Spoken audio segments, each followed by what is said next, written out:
Welcome back to the Matter of Facts podcast on the Prepper Broadcasting Network. We talk prepping, guns, and politics every week on iTunes, Stitcher, and Spotify. Go check out our content at mwfpodcast.com on Facebook or Instagram. You can support us via Patreon or by checking out our affiliate partners. I'm your host, Phil Rabley, and my co-host Andrew Gobos on the other side of the mic, and here's your show. Welcome back to Matter of Facts. Does anybody else hear me echoing? Oh yeah. Is it because you turned it off? Give me a sec. That's what he gets for screwing with all the freaking stuff. How about now? Yep. Still hear myself. Y'all start the show. I'm going to drop out. I'll be right back. Maybe you should turn on the echo cancellation. Hi, well, I'm Trek with the Matter of Facts podcast. And with me is Andrew, coming to you live from some sort of nightclub in Miami. Yeah. No, welcome back to the Matter of Facts show. Hey, Trek, thanks for joining us on short notice. Can't talk short notice. Oh, there he goes. I thought he knew what he was doing. I'm the one that's supposed to screw everything up. So what's going on, Trek? How you been? Doing well. Just up here in the good old winter wonderland of planet Hoth, which actually today was a balmy 45 degrees, so I'm not complaining. But yeah, I'm at home. I was doing work around the homestead today. One of my training teams is down in Grand Rapids, just wrapping up a class. So yeah, things are good. Oh, nice. Yeah, it's I have no snow. Well, I can't say no snow. My garage and my driveway face north, so as I was driving home, I was like, "Oh, sweet! All the snow that we got last week, a lot of it's gone." And I got back to my place, and because I basically was facing north and in the shade, mine was not only slush but basically an inch of ice. So I got home. I was up north visiting my family, and got back and shoveled for about a half an hour and got all that away because we're supposed to get more snow this coming Wednesday. So apparently we're supposed to get hit with another storm coming up. So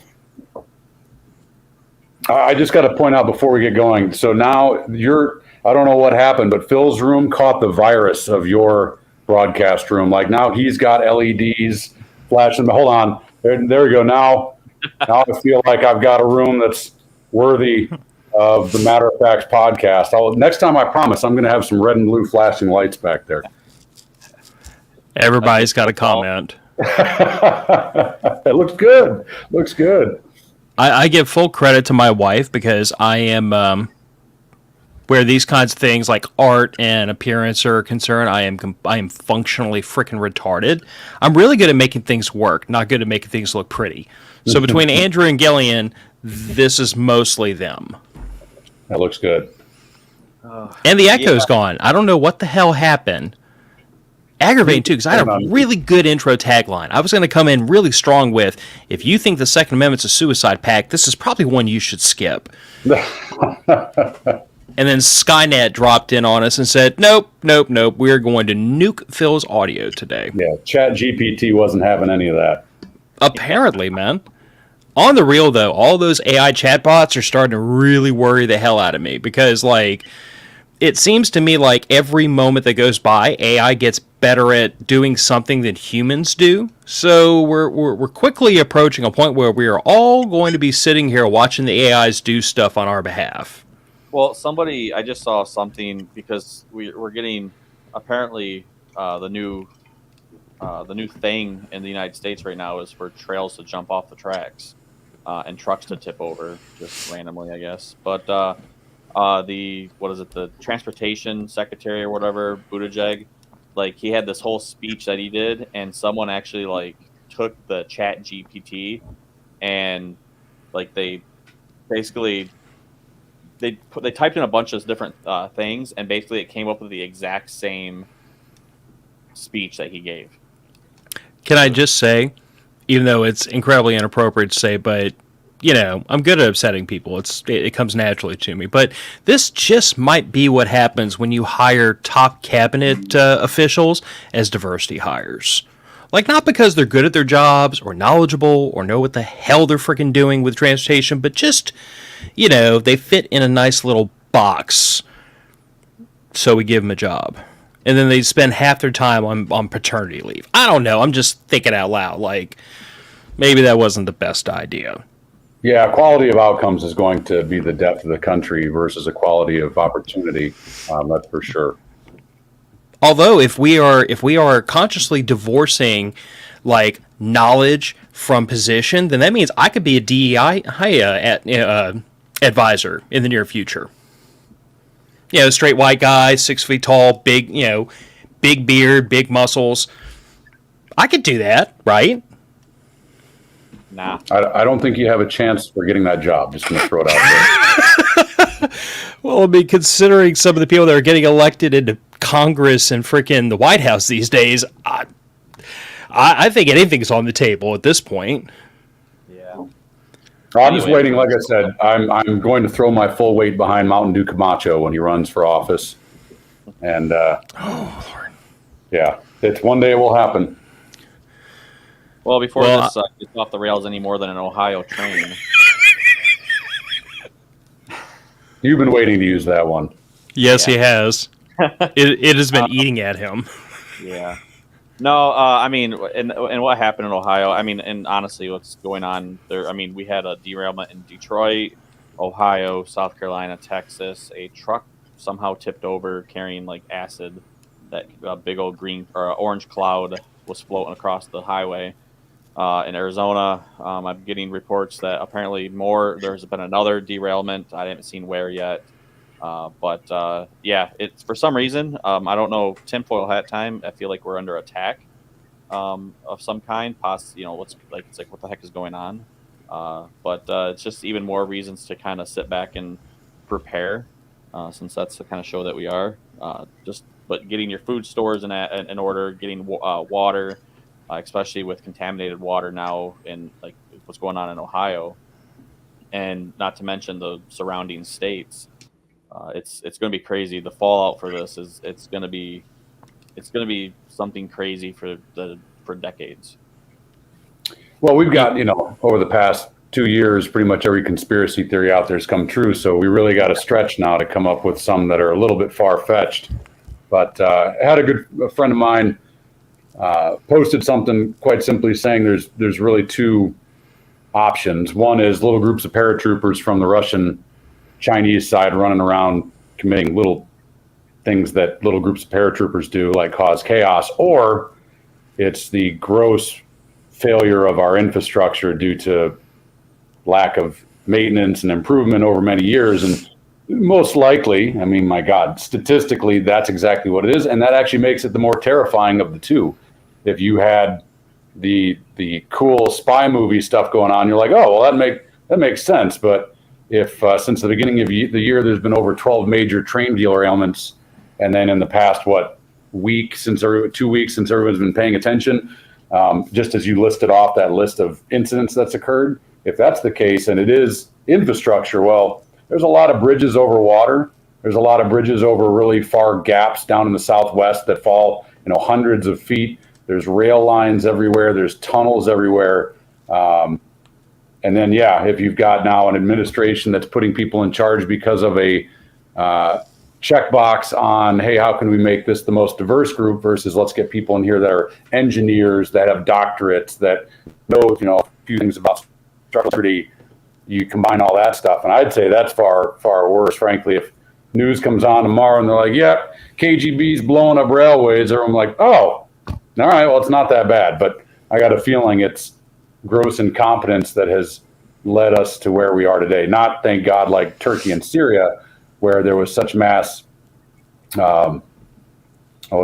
corruption in the building over there, where they were just waiving building codes. You could buy off the inspectors, and now that's why the death toll is well over 30,000 people for structural failure in an earthquake zone.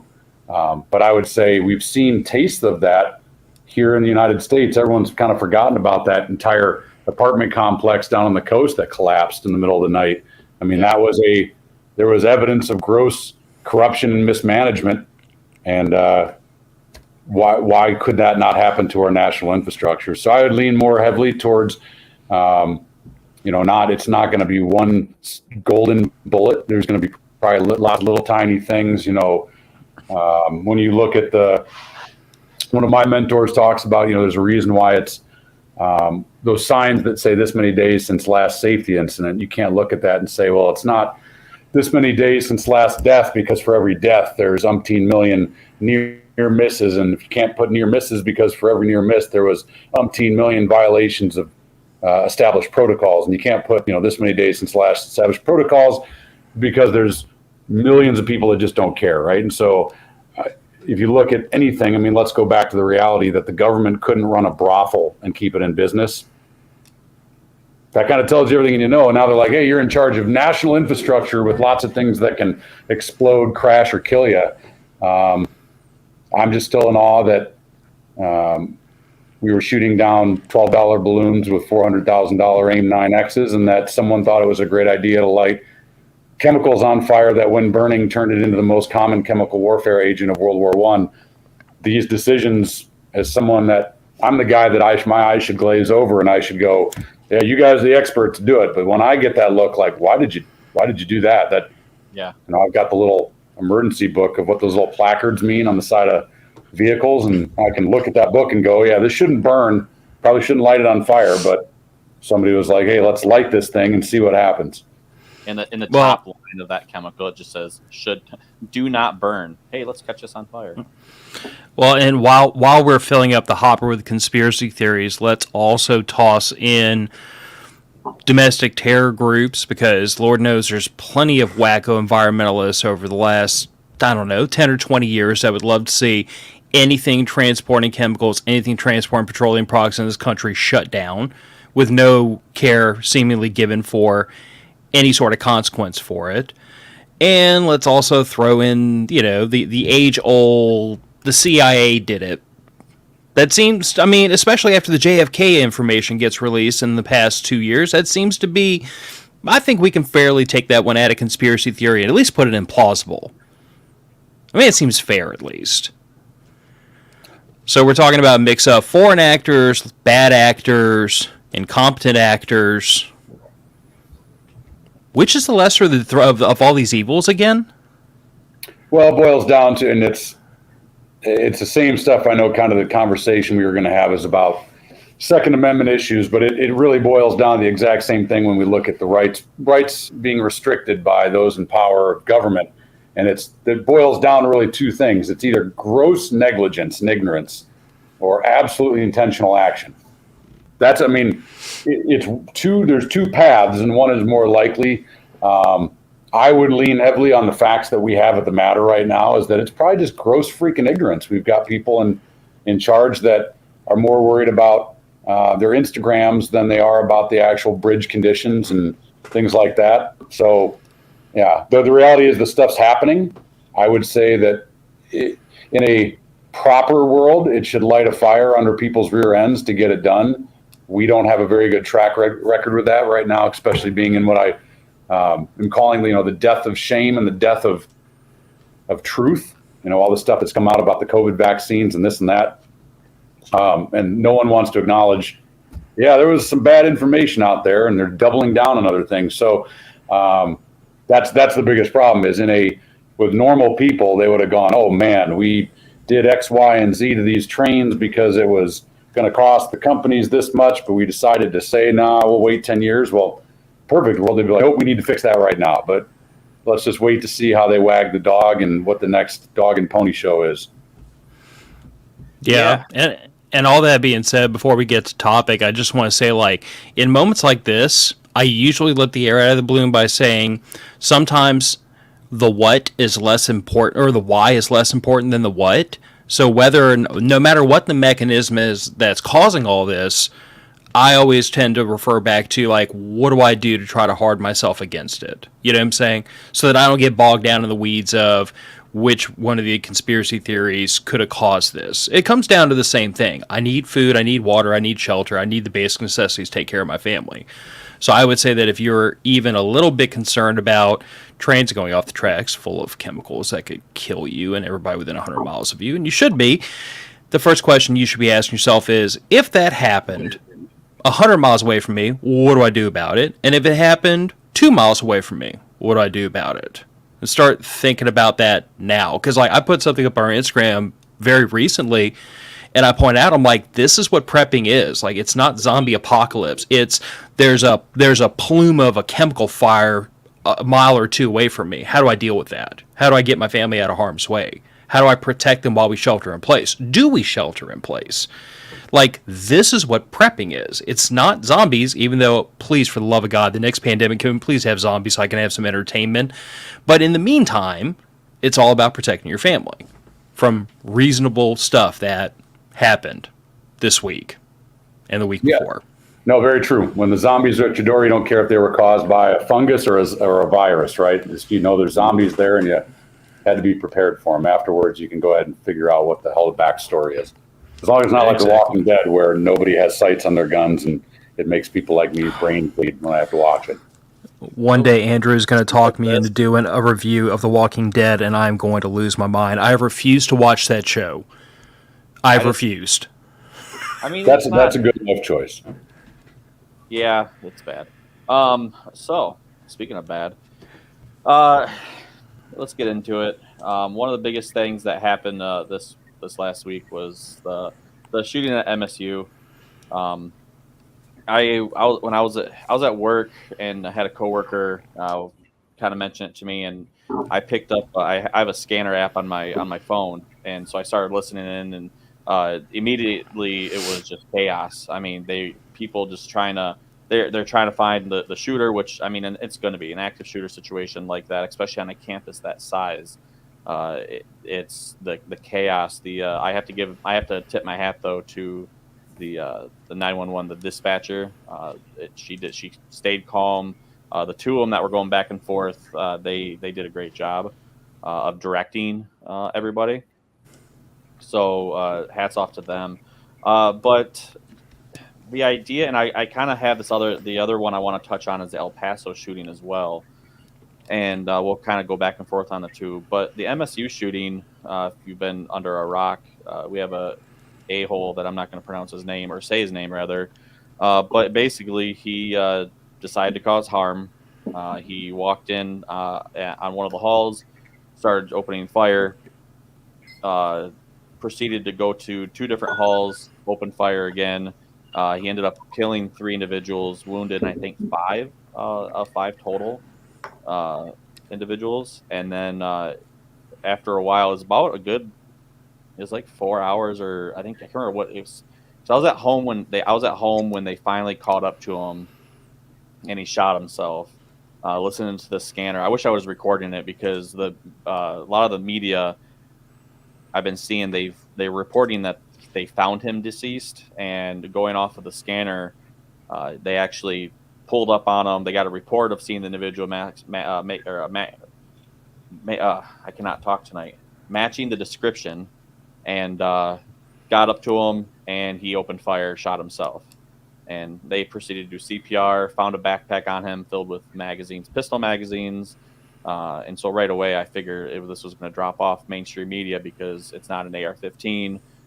But they like to use the word assault pistol now. So that's a new thing I've been hearing. But this just goes to this. And then, of course, when we'll get more into it too, but the 3 laws that, of course, that are jumping on, the Democrats are jumping on, which are the Safe Storage Act, the Extreme Risk Protection Order, and the universal background checks.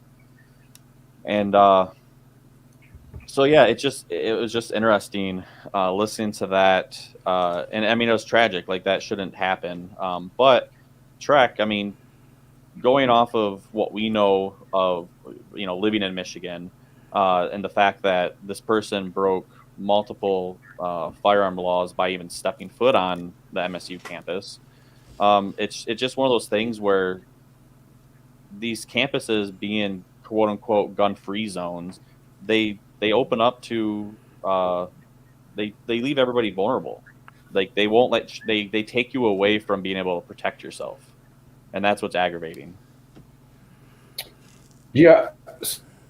So there's so many avenues to take the entire story. The first one that always gets me is Absolute tragedy.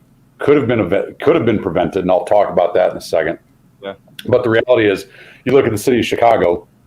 What happened at MSU is happening pretty much every weekend, and it's not exactly a pro-gun haven.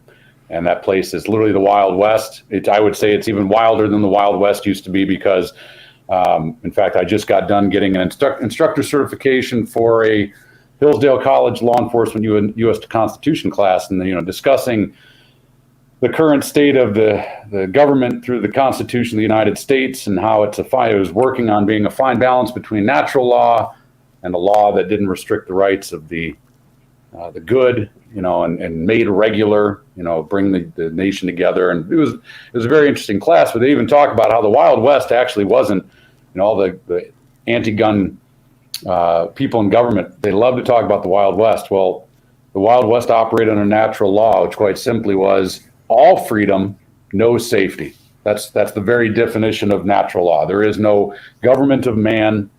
And they actually say, the experts say that Wild West, yes, it was dangerous because it had all the freedoms, right? That's like all the lumens. We want all the freedoms, right? But with that being said, everybody had a gun. Everybody knew that if you picked somebody's pocket, they would literally drag you right there after getting caught picking somebody's pocket, and they would string you up. And there would be one less pickpocket. So to be a pickpocket was like, well, I could go rob a bank and shoot people because it's the same consequence. And so it was actually when you got in society that didn't have a government, it was a government of natural law, as in the people set the do unto others kind of thing, right? And so this stuff happens all the time in Chicago. People are getting shot by huge volumes. I mean, if you look at every weekend, 50, 60 people being shot in the city of Chicago, which is a bastion of laws saying that thou shalt not bear arms. You cannot protect yourself. My God, you have to have a FOID card just to buy ammunition, right? So that's tragic, what happened at MSU. And probably why it's getting national coverage is the fact that it happened at a big name university. The people that were getting shot don't exist in the bad side of Chicago. So of course we're going to talk about it because it would be really uncomfortable to talk about a city where the shooting statistics are way off the chart of even MSU. If that happened every weekend, Chicago would still win. And just the fact that there's an agenda, the state of Michigan and the rest of the country, the state of Michigan went blue for every single branch of government, which is literally just saying, hey, dear overlords, let's just have another rerun of COVID and let's see what you can do to restrict your rights, which makes no sense whatsoever. But it is what it is. But yeah, you're right. So we had this happen, and we are in now a governed nation, right? A government that's supposed to be of the people, by the people, and for the people, representing the governed, all of us. And we have allowed it over time where these laws that clearly don't do anything. So break it down. What did the guy violate? I mean, I'm going to run. He carried a firearm in a gun-free zone, being a college campus. He was carrying a firearm without a permit. He committed the act of assault with a deadly weapon. He committed the act of murder. Felon in possession of a firearm. I mean, just start naming them. He didn't care. He got to that gun-free zone sign, and he said, what a great place for me to go full potato. And years and years ago, I have a very good friend of mine, and we got into a bit of an argument. This was back when I was on social media, and it was after the Boston bombing. And that whole travesty about the rights of the people of Boston and how everyone was like, yep, take my rights. Let's just go ahead and solve this, and we'll just be happy to let our rights be violated. Fourth Amendment be damned. They did find these guys. They killed one, or one was killed, ran over by his brother. The other was wounded, captured. Okay. My response was, I didn't think everyone was calling the bombers cowardly. I don't think of them as cowards. I didn't think of them as cowards. Why? Because when you are two guys versus an entire city, regardless of what your beliefs are, those were wrong, those were evil. Don't get me wrong. But you're like, hey, we go mano a mano, us versus Boston PD, we're not gonna make it 10 feet. Like pull out two pistols and do Butch Cassidy and the Sundance Kid. They knew. So they did nefarious, built bombs, blew as many people up as they could, caused as much chaos as they could, and they would have kept going through clandestine attacks, right? And they did. They finally got found out. They got captured. Beautiful. But everyone's like cowards, cowards, cowards, cowards, cowards. No, human beings. Human beings. Those brothers in Boston, what a great place to do attack. Why? The only people that have guns lawfully. People don't. The average people in those marathons, doctors, nurses, professionals that aren't going to risk felony charges for having firearms. And the only people that have guns are uniformed, so we can see them coming from long ways out. They chose a great target. They weren't cowards. They were smart about trying to do what they were doing. Well, you look at this idiot, right? Not exactly, though, an idiot as far as the planning phase goes, because he didn't walk into the local cop bar and yell yeehaw and start to shoot the place up. Why?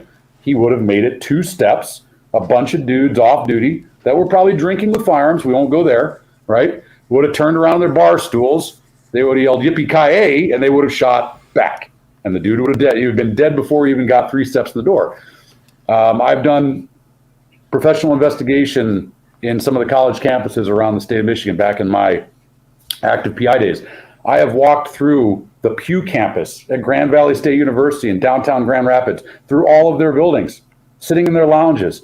I was 20 years older than any of the students there, and all I did was dressed in ratty blue jeans and a surplus OD green jacket and carried a backpack. And I was armed because I'm a PI. I can carry in gun-free zones. I wasn't there to do any harm. I was actually there for a specific mission. But I walked right in. I walked right into the engineering building. And I got into buildings that I wasn't supposed to get into because people held the door for me. And they had electronic key card locks. So where I'm going with this is, okay, you can put a lock on the door. There's always the human factor. People might let me in. You can unlock your door and allow anybody in off the street. The moment you put up a gun-free zone sign and you say, hey, Phil, Andrew, you guys have a choice to make. Legally, if you carry a gun in here, even though you're an American and you have no hostile intent except to evil people, the matter and means of your defense become moot if an active shooter comes in. Meaning, if lethal force is present, lethal force is lethal force is lethal force. Meaning, if I'm in a gun-free zone and I am unlawfully carrying, but I'm a good guy, right? So my CPL doesn't work, but I'm in a gun-free zone. I have a big choice to make. I can draw, I can shoot, and I can save everybody's life. I can't get charged for putting that dude down, but we've seen historically, they will absolutely throw the book at you about having the firearm on you. Now, luckily, in most cases where it happens where it wasn't just law, it was company policy, like 7-Eleven employees that burn bad guys down, they'll get fired because the company doesn't want them there, but somebody always offers them another job, someone that loves freedom and maybe having an employee that will burn down a bad guy. The problem is in these places that are restricted by law is that now the state can say, hey, congratulations, Utrecht, you saved a bunch of people, but you're going to get a felony charge now for having that gun. Most people like us, they look at those signs and they go, I got a wife, I got a husband, I got kids, I got loved ones, I got weekend plans, and statistically, I'm never going to have to use it. And then they don't carry their gun, even though the Supreme Court has already ruled that no fee or restriction shall ever be fixed on the exercising of a right, and that the Second Amendment of the Constitution states that shall not be infringed. They say, I'm being infringed, but it's only infringed a little bit. They leave their gun in their car, and now they're at MSU the night that some guy says, you know what I don't care about? The laws of man. And I'm going to go kill some people. And so now this dude's like, oh, I'm sorry, felony charges. What? Well, I'm going to kill myself when this is all over anyway. So go ahead and charge my corpse. Right? Or he probably tried to get away. He thought he was going to get away. But at the very end, he said, you're not going to take me to jail. And he ended it right there. All those people could have been saved by somebody if it wasn't for the very government that is now saying, because of this issue, we need to take more rights from the law-abiding. So this is that and we've had too many of them, in my opinion, and none of them have stuck. At a certain point in time, we have to have a come to Jesus meeting with this country. And the reality is this. We can discuss guns, and I think I've talked about this on the show before. I will be happy to give up all my guns if you can guarantee that no bad guy will ever have a gun, and I'm going to be completely safe because the government will absolutely protect me and my loved ones. Hands down, they have pre-crime, which don't even get me to the unconstitutionality of that. But they're going to have a cop literally guarding me, and he'll make sure that I am safe all the time. Okay, we can talk about it. I will actually consider it if you can make those two requirements. But we have to have this come to Jesus meeting. We can have the discussion about restrictions on, we can have the discussion about what guns should be legal, what guns should be illegal. I'll have that conversation. I'll sit down. I'm probably at the end of it. You ain't going to change my mind. But in order to do that, to order to even have that conversation, we have to have a come to Jesus meeting as the country. The Second Amendment and the rights protected by the Second Amendment, they're not granted by the Second Amendment, they are guaranteed by the Second Amendment. First of all, very funny trivia. Article 1, Section 8 of the Constitution of the United States specifically states what Congress can and cannot do. They have no regulation authorities over the rights to keep and bear arms by the people. The Second Amendment is actually not even needed. If you actually get in the Constitution, I thank Hillsdale College and their incredible constitutional scholars for that bit of information, but they did. The founders were like, it's so important, we're making the Second Amendment to make sure it's specifically stated, right? So that Second Amendment was there to keep the government in check. And we've had this conversation numerous times before. We should all be terrified, yes, that you have to get a CPL, license to carry, CCW, whatever they call it in your state. You should be more terrified, other than the constitutional violation of having to get that permit, is that certification course is given the green light by the government. The government says you're good. Well, if I was the government and wanted to make sure that people couldn't overthrow me, which is their constitutional right, if you read the Declaration of Independence, it is the constitutional right of all Americans, and every day we decide, no, revolution's not a good idea. You have the right to throw off that government, right? Well, what would you do if you're the government? I'm going to make the standard really high so these people are really squared away, or just go, no, you're good. You took that NRA 8-hour class where you shoot a pie plate, and we don't even care if you were shooting your neighbor's pie plate because you're trained, right? So there you go. So there's issue number one. Issue number two is the fact that they should not have the right to regulate something that says we have it because of the government. The Second Amendment and the rights protected therein are to keep the government in check. And then the government keeps saying, no, we're going to restrict it with this right. Well, no, you don't get to do that. Now, that's the Constitution speaking. That's the rights of a free American speaking. But the reality of the world, look at all the restrictions that we have. Look at the ridiculousness that's coming down from the NFA branch about the braces, right? Well, I can stick a 1-inch cane stopper on the AR-15. It has the same capability, but they're just like, you know what, arbitrary. We said it was good. Now you're all a felon in 120 days. If you don't get rid of it or register it. And by the way, it's a trap. So the issues are, and that come to Jesus thing, is that the government, politicians have the blood on their hands of these kids. And anytime there's a mass shooting in a place in which the rights of the free were restricted, that come to Jesus moment, we can't have a conversation with me, or we can't have an honest conversation about any other restrictions or laws until we acknowledge the fact that they draw an imaginary line around that school and they say you're a felon if you go in as a good person with a gun.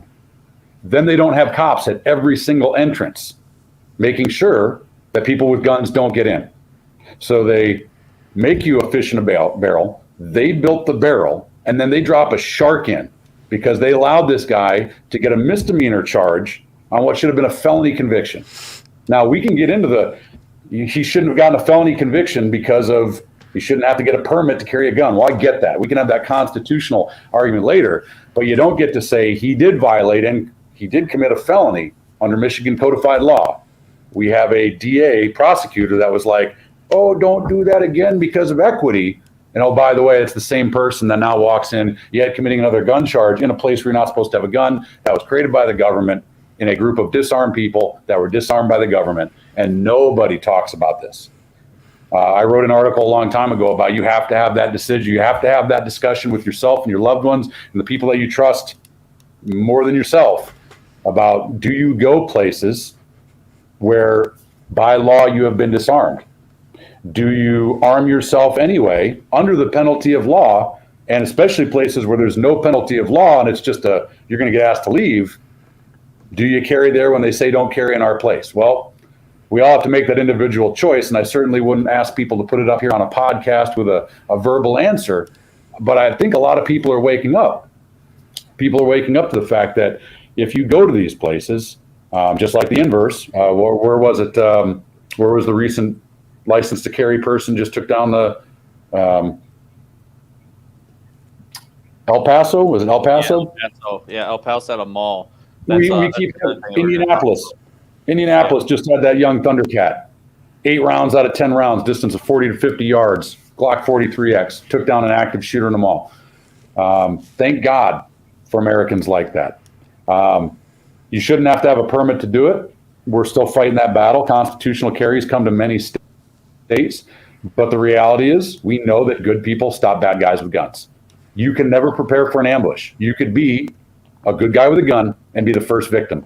And chances are you're not going to see that use of deadly force coming if you're the first victim. Why? Because they walk amongst us.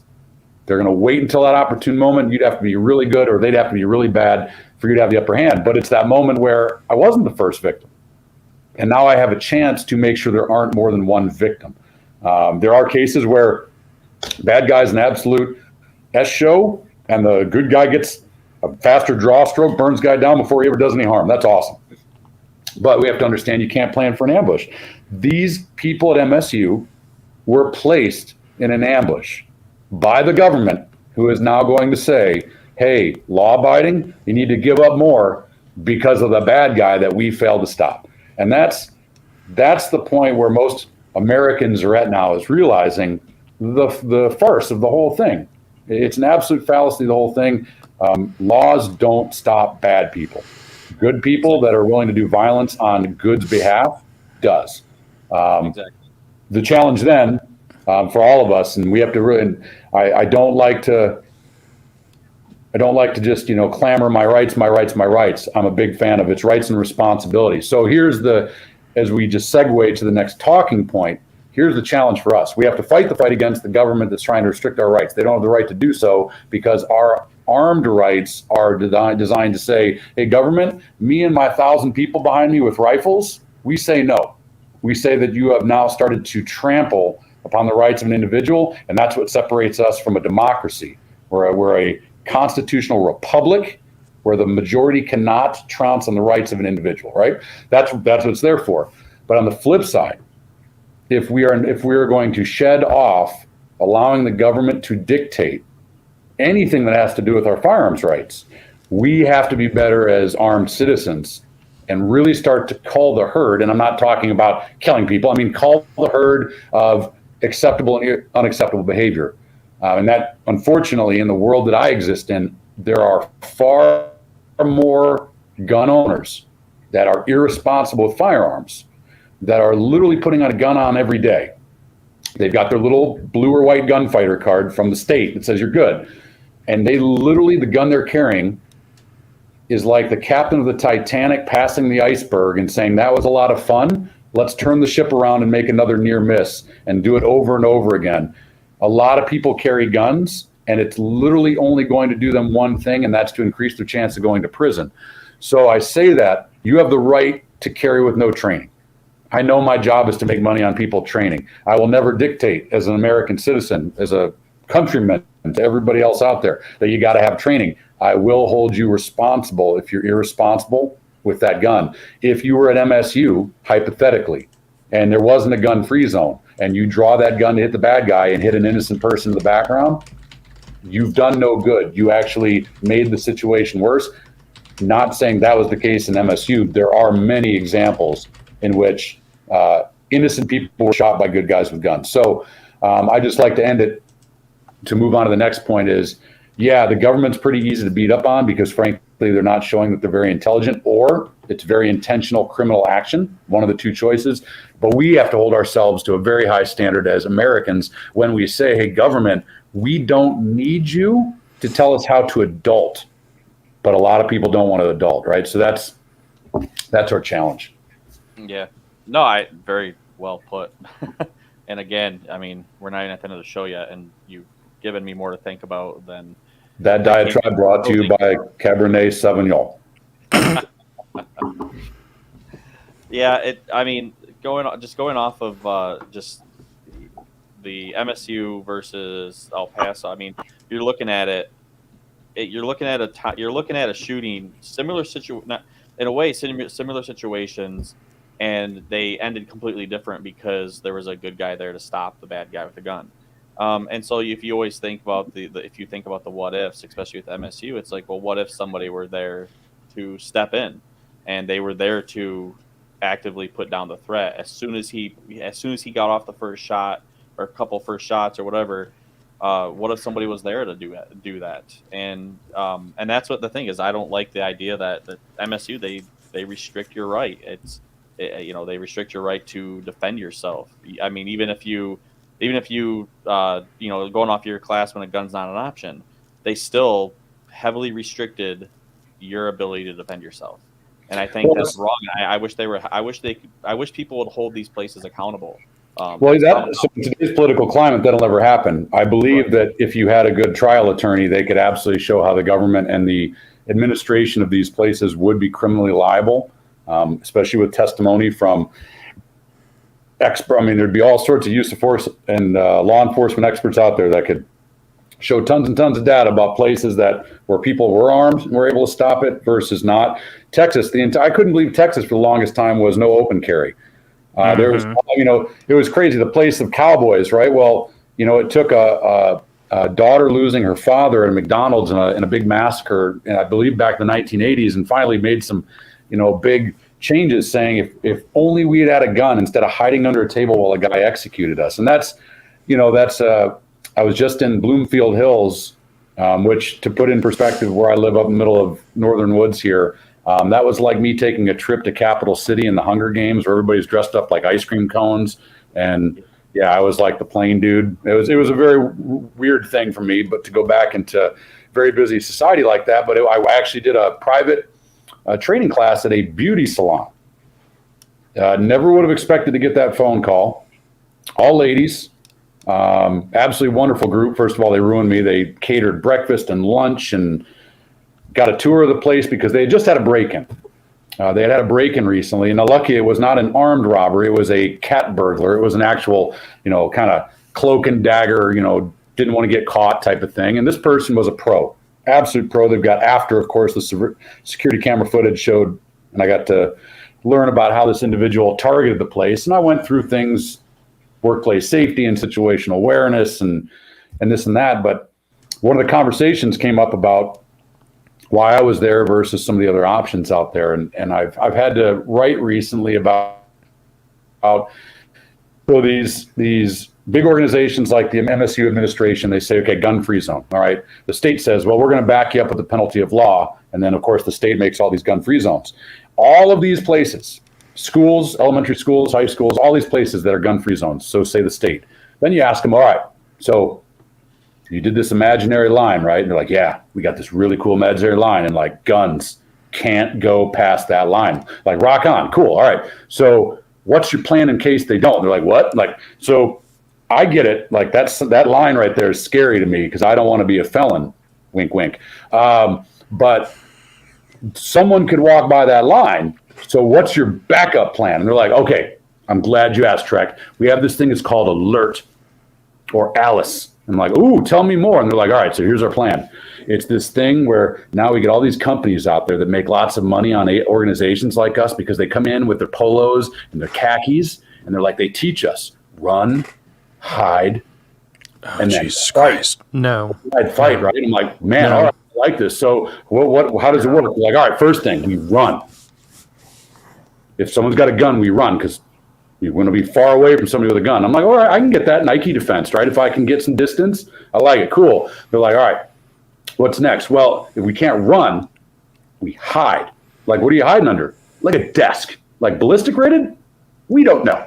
Okay, so we're going to hide. What's the door made of? Oh, it's a hollow core security door. Like ballistic? Nah.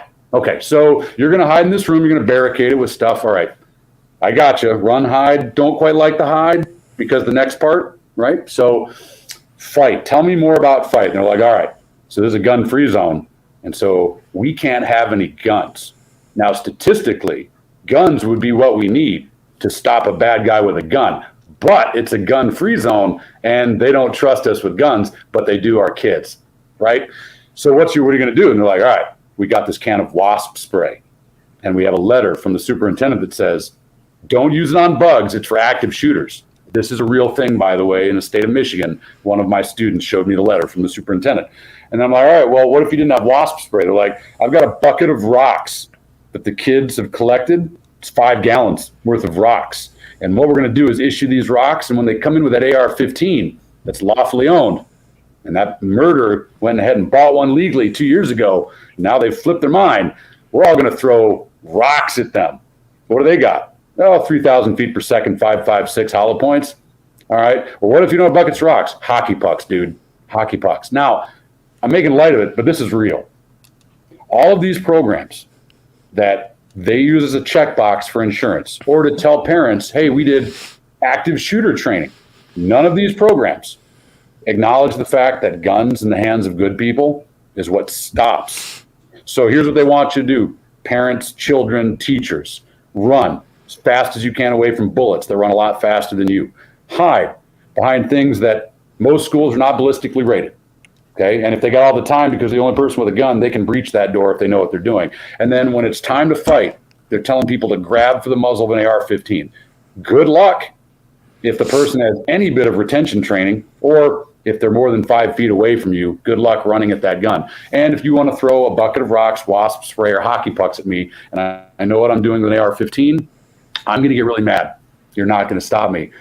That's the issue. But they say they're trained. So once again, it goes back to the government and the complicity of these administrations. Nobody, and I'm sure there are good I know there's good teachers out there. What am I saying? I've got a lot of them in my student group. I get letters from my students that are teachers that they have acquired all sorts of tools for their classroom because and I get it, they're 18 years into a 20-year career. They carry their J-frame. They know it's over. Like, they will lose everything that they've worked for. So I get letters from these guys. They've got all these repair tools like a sledgehammer, and they bought screwdrivers that maybe they sharpened a little bit more on the flathead than a normal flathead. And they've got, they've put boat tie-down anchors on the side of the wall near their door, and they've rigged up on their own money a pulley system with climbing rope to try to restrain the door from being open out of their own pocket. They are literally creating lethal weapons that are not lethal weapons at the moment. That way they don't get in trouble. They're tools. And they're having to modify their own classrooms because the government will not do it for them. This is the issue. So we could go, this whole show could be about, let's name all the places where there was gun-free zones and people got massacred. Let's name all the places where there were armed people and it was a shooting and there was maybe a murder, but it wasn't a mass casualty incident. And then we have a media and a government that keeps saying good people with guns don't stop bad guys with guns. And then we're like, hey, what do you guys do when you have an active shooter? We send the SWAT team. Well, who are they? Good guys with guns. Well, what are we supposed to do for the first hour while 376 cops wait in the hallway in Uvalde, Texas? Well, my family and my children get massacred. If only that teacher who wanted to could have had a gun, we never know. But you know what? Here's the reality. I would rather die with my boots on, having a fighting chance, than having no chance at all. And that's the problem, is a lot of people are having to make a decision. Be a felon as a good person by crossing that line and knowing full well that even if you save the day, you could still go away for a very long time. Now, of course, if you are the flavor of the choice for the government and you do this, you might get a slap on the wrist. If you're not, you might go away for a very, very long time, right? But that's the scary part. People have to make this determination. They have to think about, am I in Ann Arbor, Michigan, or am I in Luther, Michigan, where there's probably going to be a little bit more leniency towards that. You're in Ann Arbor, can't even open carry a gun without getting all sorts of problems, and you have the absolute right to do so in the state of Michigan. So that's the true reality of what needs to happen. And I don't know if it will. I think the people, Matter of Fact's crew, the listeners that are preppers and the lovers of American rights and things like that, we get it. We're fed up with it. I think a lot of other Americans that maybe weren't that way are starting to kind of go, this doesn't pass the smell test. But the reality is, until there's enough people that say, no, government, you don't get to do this because you keep setting people up for failure, and then you blame the gun because you got people killed.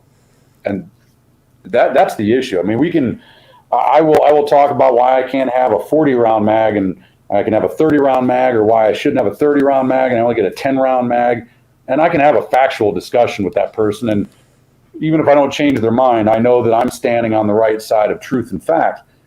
But nobody seems to want to have and come to an agreement on the fact that every time the government says good people can't do this, and then they allow bad people to come in, it's on their hands. It's absolutely on their hands every single time. And let me follow up what you're saying, Trek, with this, because we're not functionally stupid. Like, we've heard all the arguments about in favor of gun-free zones and against allowing the common man to carry firearms. We've heard all the arguments. We know all of them. I don't agree with most of them, but I'll indulge all that for just a second. But the thing I keep hearing come up over and over and over is a lack of training amongst the potential carriers of these arms in these gun-free zones is justification to preclude them from carrying arms in their own self-defense or the common defense. However, I work in a federal facility, and a lot of people work in federal facilities, and I know that playing the odds, there is a very high percentage of former military and a lot of combat vets that happen to work in federal facilities and in what are now gun-free zones. So while simultaneous on the one hand, you have people that are screaming and yelling left and right that we need gun-free zones to protect people, and we can't let people carry arms in their own self-defense, you're simultaneously saying that this large group of people in these workplaces who used to carry a gun every day of their freaking lives, and don't get me started on the fact that not everybody that carried a firearm in the military knows a lot about guns, because Jesus Christ, I don't want to dime out my brothers and sisters on that deal, even though I'll agree. But you're talking about people who've had firearms training, who the average person out there who doesn't know a lot about firearms thinks they should be trained, the government trained them to carry arms, they're probably okay enough at it. But even they are not allowed to carry arms in a workplace. And I've been through a lot of the trainings you're talking about, the run, hide, fight. I am the guy who consistently in those trainings raises my hand and says, why can't we allow concealed carry holders to carry firearms? And I get dirty looks from administration every single time it happens. And I smile because you ask for feedback, you get feedback. Yeah. I don't know. To me, it's exactly what you said. It's the fact that if you're going to create the barrel and put the fish in it and then let the shark loose, then I don't see how these workplaces, how these schools, how these business owners, I don't see how these gun-free zones manage to simultaneously engineer the situation that allows these people to be massacred and can wash their hands of the consequences of their actions.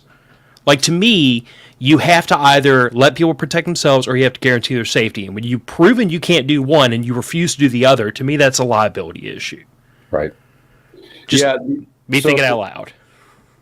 Yeah, I have to put the instructor hat on. I actually just had a young officer, military officer, in one of my classes last weekend, and he said at the end of the day, he goes, "Holy cow!" He goes, "This was just a foundation handgun class." He goes, the U.S. Army, they only teach us how to qualify. They don't actually teach us how to be proficient, efficient, and accurate.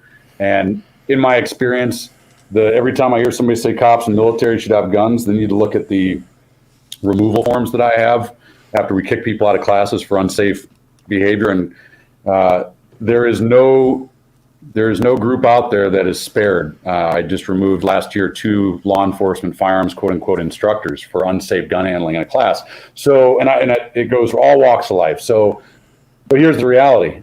The majority of people that shoot bad guys with guns in the country, they're not the people that take training.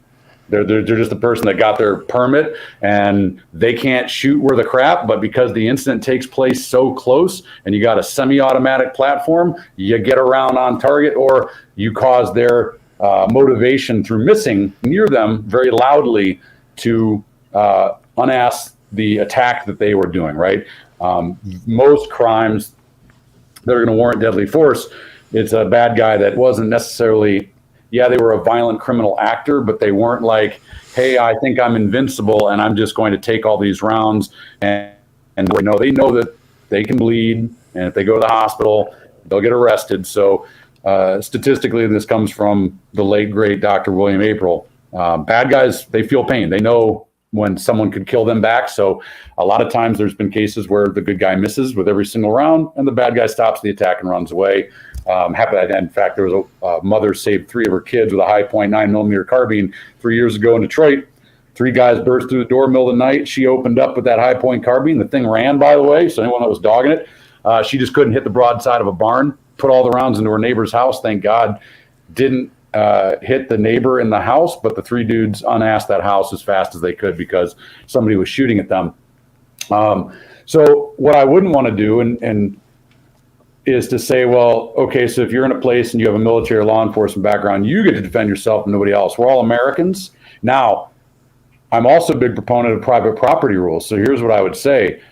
Michigan State, you're going to take money from the government? Well, you're public property. If Michigan State, like Hillsdale College, says no government money, then it's private property.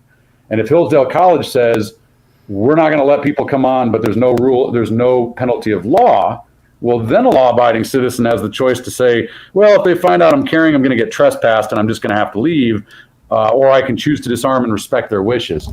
That's a big difference. So what I would say is if Michigan State University or U of M or anything like that was a private school and they said no guns, well, I know what choice most people are going to make because the penalty of law is not there. It's just you're going to get asked to leave. If they were to say Michigan State's going to allow people to carry, but you have to go through XYZ training, well, they have the right to ask that. That's their private property. Now, people are probably going to not abide by it and still carry anyway, and they could get asked to leave. But you could get the gami, you have the right to carry at this college campus because you did, I think they used to call it like it was going to be a CPL plus class. And of course, who was going to sign off on that? The government, which I wasn't terribly, proud of hearing that. So I think what we're seeing is you're not going to get these big colleges to do it. Other than great places like Hillsdale that are private colleges where they have a hell of a armed security team and they're very pro-rights, protected under the Second Amendment as a school. But what we're seeing is smaller companies, and just by the amount of emails and phone calls and consults that I do, a lot of places are saying, hey, what do you recommend as far as we want to allow employees to defend themselves? We can't afford an in-house security team. We are concerned for their safety. And I give them advice basically like, well, there's 2 ways you can do it. You can allow your employees to carry, and you can have a standard if you want. And if you create a security team, understand that now you're liable for the security of the people. So you're going to definitely want qualifications because if your team hurts an innocent employee, you are on the hook versus allowing your employees to carry lawfully. And that could be as simple as just let us know. I know of I won't name the company, in the firearms business here in Michigan.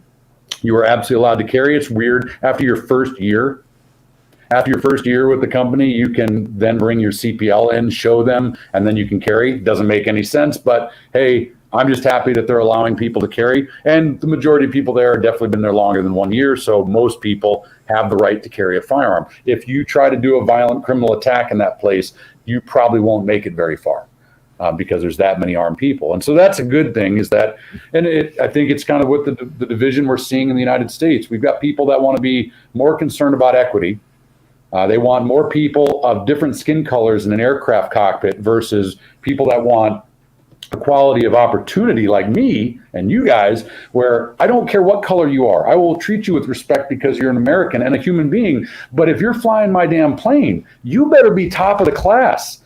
You better not have kicked out the dude that was top or lady at the top of the class because you checked a box to make people feel better on their advertisements, which I think it's United and Delta have literally said there's going to be less white people in the cockpit. They didn't say that exactly, but we can read between the lines. It's like, well, that's great. I don't care what color you are, but be qualified to fly a freaking aircraft that's got 300 souls on board. We're probably not going to see those big changes in places like MSU and U of M and government buildings because it's the government. What we can do is spread the word, and the small businesses and even bigger businesses that still have their, on the ground, reading the vibe of the people kind of leadership, they're waking up and they're saying, hey, if everybody's armed, and even if I armed and allowed a guy or gal to carry and they went crazy, Well, they would still carry if we told them they couldn't, but they would have killed a lot of people. So they're going to know that if they turn left or right on the assembly line and start shooting, that the person to their other left or right is probably going to blow their brains out for being a violent criminal actor. That's that mutually assured destruction. And the dude that walked in MSU knew that MSU didn't have nukes, and he had nukes, and it's horrible. And what bothers me the most is the rage that I get from it, because someone told those people in MSU, we got these laws, we got these imaginary lines, we got this Allison alert training, and we've got Leos that are going to be coming, but don't worry about that 5 minutes before we get there. Just make good life choices. And people, some people were oblivious. Most people are oblivious and go, it'll never happen to me. But there are lots of good people that probably won't speak up because they're afraid of the cancel culture that is today, that are furious themselves because they made that choice that day to go to that campus and leave their gun, their knife, their whatever, somewhere that wouldn't give them a felony charge. And they probably went home that night going, we've got to make some changes, because that could have been me, and I would have had a finger gun instead of a real gun to defend myself. And especially if they had kids at that school, you have to take a deep hard look. What are your children worth? Send them somewhere else. No one loves you like you love you. That's a Will Pettyism right there. We have to make some serious decisions, not just when we're dealing with the government, not just when dealing with these administrations, but for the love of God, people, don't be disarmed. Don't be disarmed. Be responsible. Yeah, and that's the thing is, like, I mean, the current laws that they're trying to push through, they're trying to shove through 3 major ones in light of this, and they're universal background checks, because obviously this guy passed background checks, so that would not have done anything. The red flag law, which basically, or as we call it the red flag law, but it's the Extreme Risk Protection Order Act.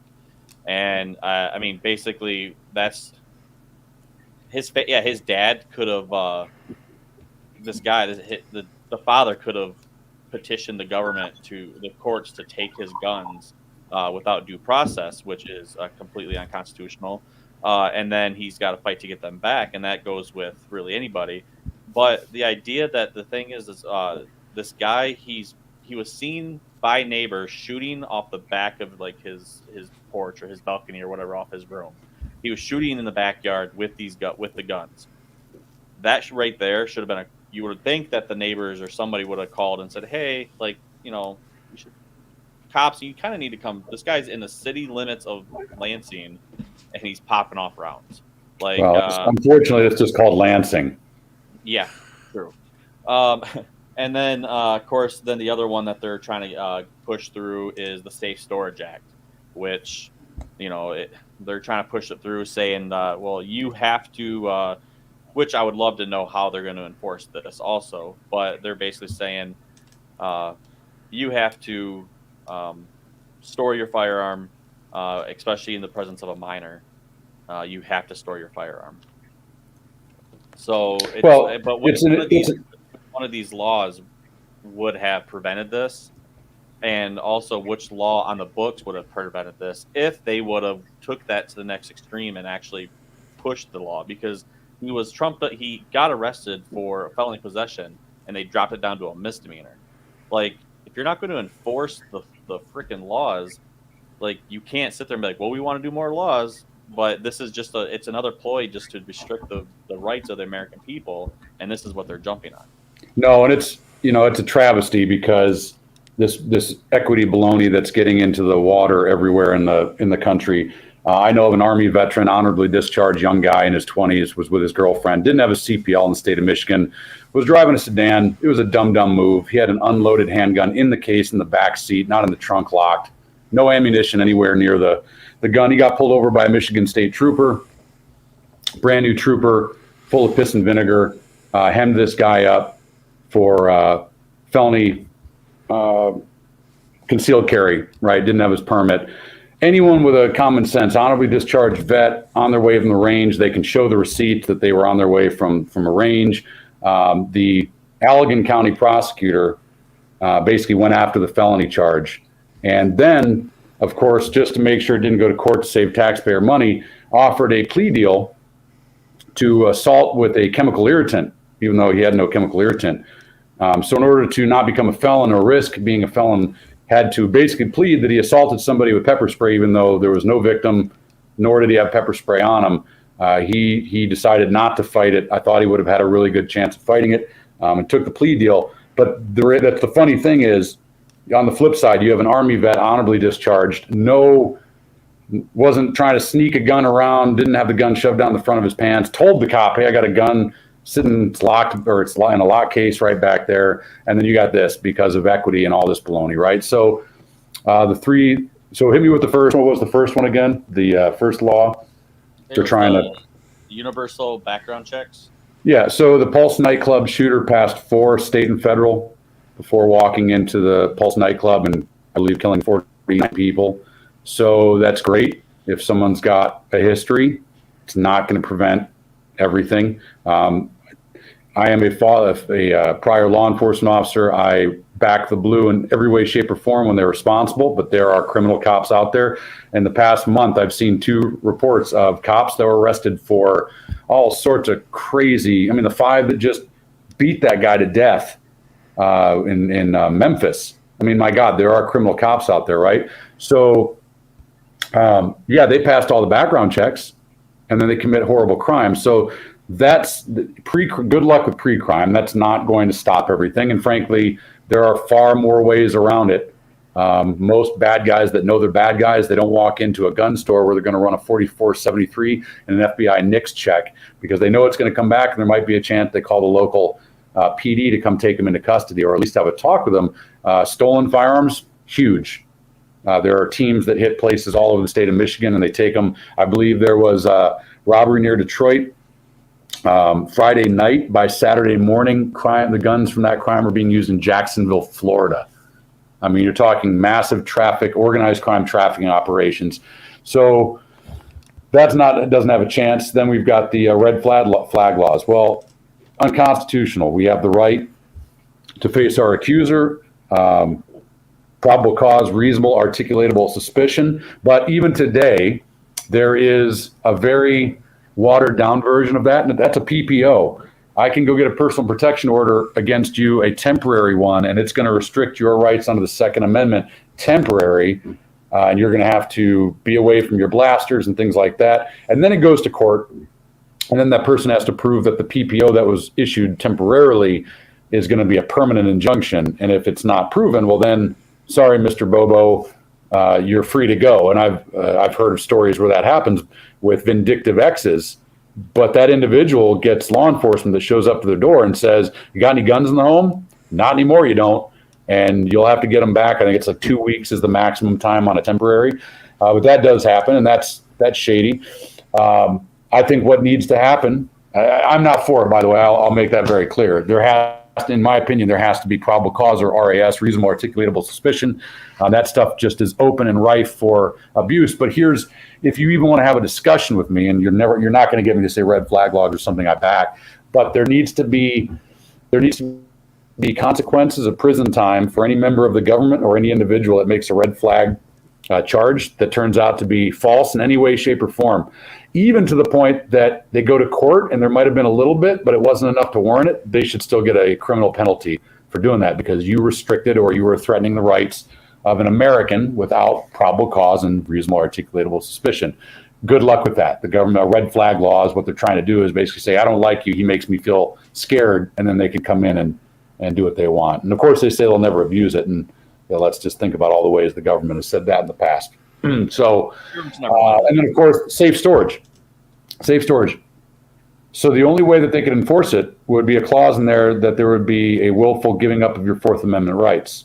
Well, good luck with that one, unless you're Boston, where they just basically said, come on in with no warrants during the Boston bombing, right?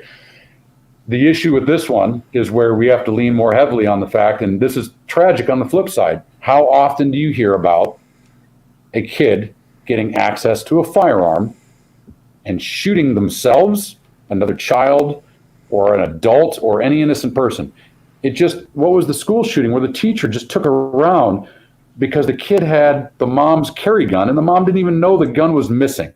Now, that's where we have to say, in a society of the governed, You don't need to give me a safe storage law when my in-laws come over with their kids. You can see behind me the wall of weird guns.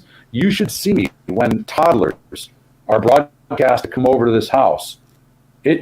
About an hour it takes me. I go through everything: shooty, stabby, zappy, spicy, bludgeony, and I triple check and quadruple check to make sure that my 2 desk Uzis that usually pop out so I can grab them in midair in case ISIS comes barging through the door, because I understand the gravity of the consequences. And I should know that if a kid were to get a hold of one of my weapons and hurt themselves or somebody else, and there needs to be penalty of law. And the problem is right now we're all restrict. The good people haven't done anything. No, you did something bad. Well, we're going to let you out of prison because of COVID, and we don't want you to get the sniffles. So go on out there and just keep doing evil stuff. You have to have a balance. That's the difference between natural law and a government of the people, is you don't need to tell me safe storage, but I'm going to learn really quick where 3 people in Lake County went to prison because their kid brought their gun to school. And so they said, hey, kid, we're going to need that back. Hey, mom, dad, you're under arrest. And by the way, this is not going to be a slap on the wrist. And people learn because laws of the people. Someone did something wrong.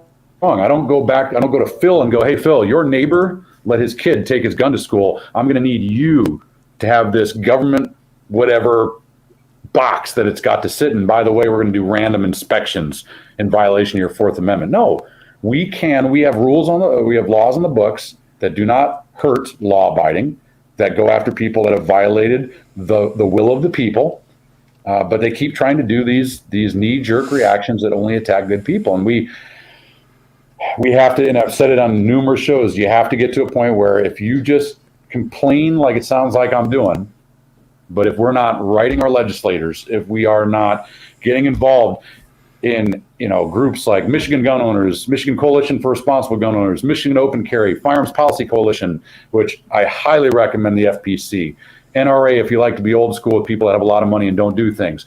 Whatever group you want to be part of, okay, join a group that will actually do battle when you have to live adult life. The FPC is my favorite because, one, they kick absolute tail for a very fraction of what the NRA brings in, and they are kind of a no holds barred. They don't sugarcoat things, and I really appreciate that with them, because we've gotten to a point where, yeah, I can be polite, but I'm not sugarcoating or pulling punches on any of this stuff if somebody wants to have a serious conversation about it. So yeah, that's those 3 laws. If they do pass, and I look forward to being part of the opposition if they try to make that become a reality.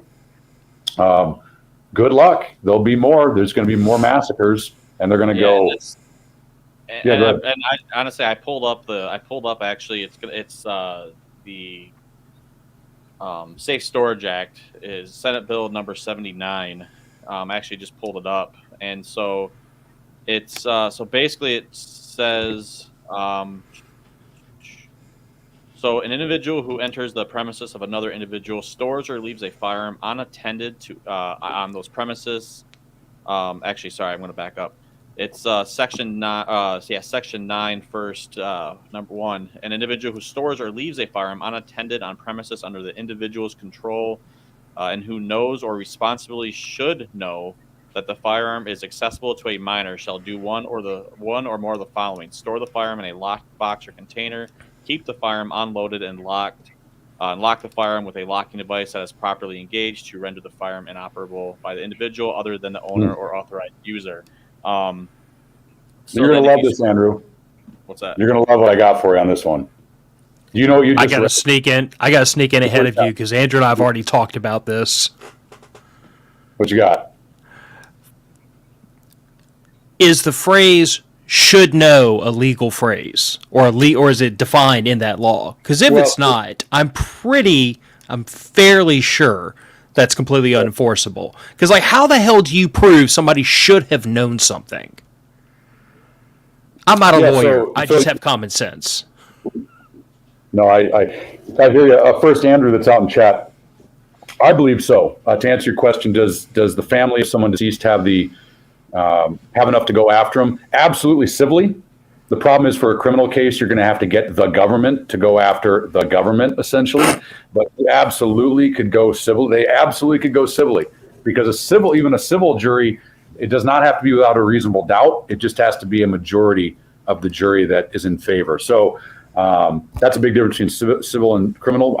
Yes, I think they absolutely could. But Andrew, this is probably going to take us to the end. I love what you just read, because you really jogged my mind, and Phil, you hit the nail on the head. So what you just read is we're going to make a law that does absolutely nothing, but we get to say we did it. And I've lived this. I got a good one for you. I think I've mentioned this before. When I was an Air Force instructor, we were having a lot of DUIs in the Air Force, a lot of DUIs, which used to be part of the culture, but now it's not so PC. And so they were basically really cracking down on it. And so the Air Force came out with this magnanimous regulation policy, and it was called I believe it was the 0013. You can Google it and see if I'm even close, but 0013. And what it was like zero tolerance for alcohol abuse, zero DUIs, something else, 1 drink an hour, no more than 3 drinks a night. And that was how the people were split. Phil, I love your eyebrows, because you're like, I see some problems with this one. Now, here's the thing. I'm a military instructor teaching a formal education class to future supervisors, and my boss hands this to me and says, hey, Utrecht, this is the new policy. And I'm like, this is stupid. And he's like, well, that's the new Air Force policy. And I'm like, because it's a stupid policy, sir. Well, so I had B-1 bomber maintainers, and these guys, they like to party. They work hard. B-1, crew chiefs, all the people that work on the aircraft in any shape, whether not just the crew chiefs, but the munitions, ammo, all these guys. They are hard wrench turning mofos, right? And I know for a fact, as a prior cop, they like to tie one on. So what this is saying to somebody that's 300 pounds, and I'm not saying 300 pounds, I'm like a physically fit, big airman, right? Dude works out all the time. It's like, hey, airman, come here. Listen, here's my new policy as your boss. Zero tolerance on this stuff, because I don't want to get yelled at. But here's the deal. 1 drink an hour, and you can't have more than 3 beers tonight. And he's going to look at me and go, but I'm not going to feel anything. I'm like, 3 drinks tonight, 1 drink an hour. You understand me? Now, here's the beautiful thing. The Air Force did this, and I laughed. And this is how I taught it to my airmen. I hope my old boss isn't looking, because he's going to get mad. Because I thought it was crap, but as a good NCO, I had to teach the policy. And I was teaching the policy to these airmen. And so here it is. How can you enforce this policy? Well, I told them you can't, because you're not going to be there with your airmen. 0013. You're not going to have a stopwatch every time they take a drink and go, oh, that was 2 drinks an hour. And you certainly aren't going to know if they've had more than 3 drinks a night until Monday morning. On Monday morning, when JoJo, my maintainer, shows up a half an hour late, reeking of booze, complaining of a headache, he has violated 0013. I don't know what it was that he violated, but because now alcohol has been abused, he clearly violated a policy where you can't get drunk. If you obey that policy, you can't get drunk. But all the other airmen that on Friday night got toasted, but Saturday they sobered up, and Sunday they hydrated and they pressed their uniform. On Monday they came in. I didn't know they got wasted. This right here, that law that you just read, it is exactly that. It means I'm going to write this law where the only way that we can hammer you on it is when your kid kills somebody with the gun that you left unsecured. And then we're going to go, you violated that crazy law that I made. And if you only listen to my law, man, you would have been safe. But there's no way to enforce it. That is literally feel-good political baloney designed to say to those MSU victims, look what we're doing. It doesn't do anything, because you can tell me I have to have a lockbox in my house, and I'm like, yeah, I totally got it. I don't have kids. I'm not locking my stuff up. Now, when I leave, I got all sorts of security things that I do to make sure they're not sitting out. But there's a reason my guns sit out. It's so I can get to them. Unlike that poor dude in Texas that had to get to his safe, to grab the rifle, to grab a magazine, to insert it, to charge it, and to run across a field. I just want to grab my gun, run the action, go. There's a whole purpose for it, right? So, I mean, this is why I love the discussion here is you get to talk and really start to think things through critically. And that was just a beautiful thing to say. Don't fall for the baloney.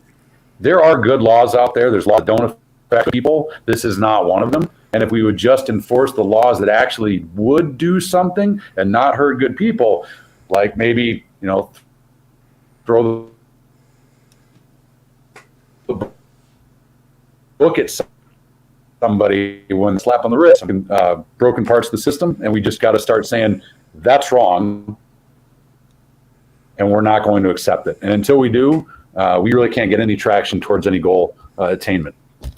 Yeah, no, I agree with you 100%. And that's the thing is, with the safe storage law, it's it's written in there that basically the individual, the guardian or parent, they can face prison time, jail time for the minor getting possession of the firearm.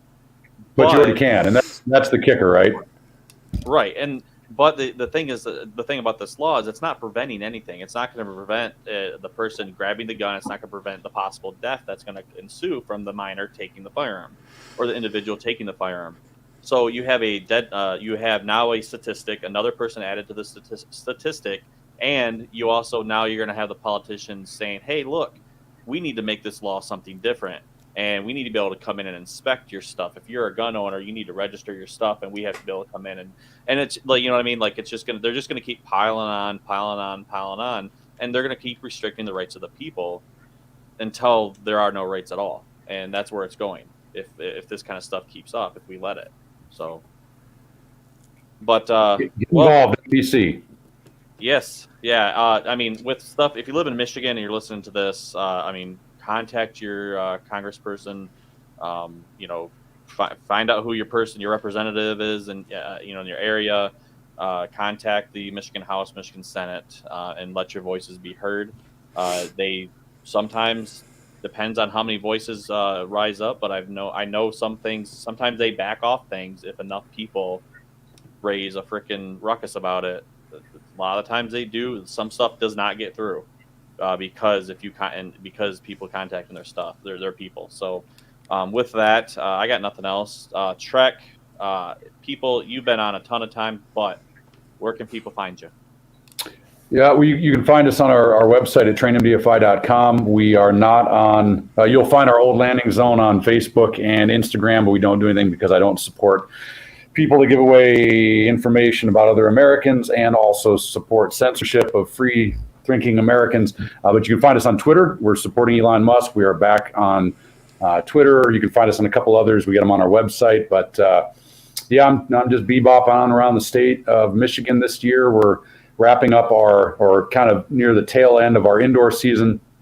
April will kick off our outdoor season, and I'll tell you, this seems to be the season of the new shooter. The amount of new folks that are signing up for classes, I think a fire has been lit. Once again, it happened right when COVID started. That was actually a very successful year for us during the lockdowns.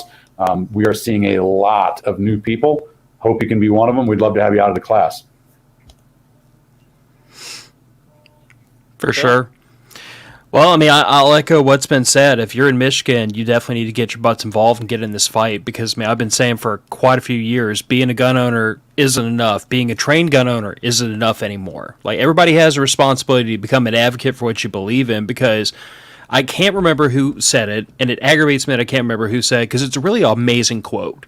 But basically, if you don't take an interest in politics, politics is going to take an interest in you. And I hate that the Second Amendment and the right to keep and bear arms has been politicized. It shouldn't be. However, it has been.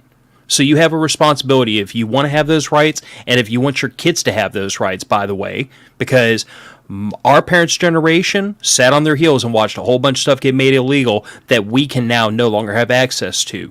And we are fighting tooth and nail trying to get back what they had. So if you don't want to repeat those mistakes, you don't have a choice. Get off the bench. Get involved. If you're in Michigan, find one of your local organizations and get involved. And if you're down in Louisiana or anywhere else, just get on the internet and scream and yell about it because, believe it or not, it actually does do some good. At least in my head, it does. Matter of Fact's podcast heading out the door. Good night, y'all. See ya.